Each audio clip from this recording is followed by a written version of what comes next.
Ang alamat ng Sierra Madre.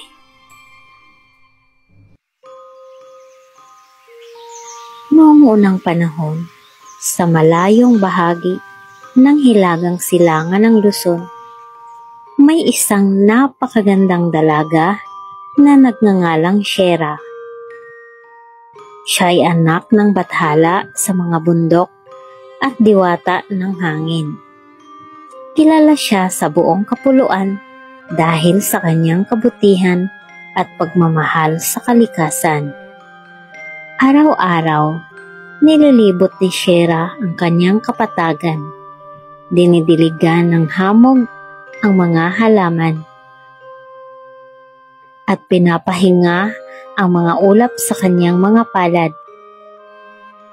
Saan man siya dumaan, sumisibol ang mga bulaklak at umaawit ang mga ibon. Ngunit higit sa lahat, kilala si Sierra sa kanyang pusong mapagkalinga, lalo na sa mga tao sa paanan ng kabundukan. Isang araw, may dumating na malakas na alon mula sa dagat. Galing ito sa isang dambuhalang halimaw dagat na si Madre de Mar, na gustong sakupin ang lupain at lunurin ang lahat ng naninirahan dito.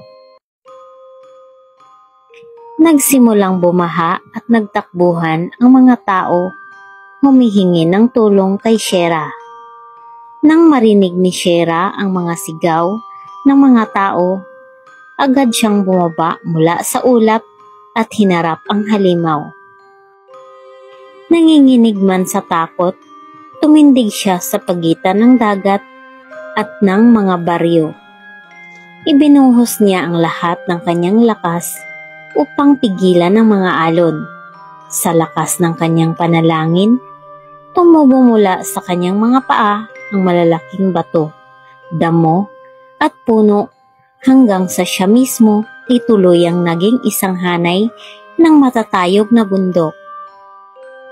Mula noon, hindi na muling narating ng halimaw dagat ang mga lupaing iyon. Nabuhay ang mga tao at tinatawag nila ang mga bundok na iyon na Sierra Madre, bilang pag-alala sa dalagang nag-alay ng sarili upang protektahan sila.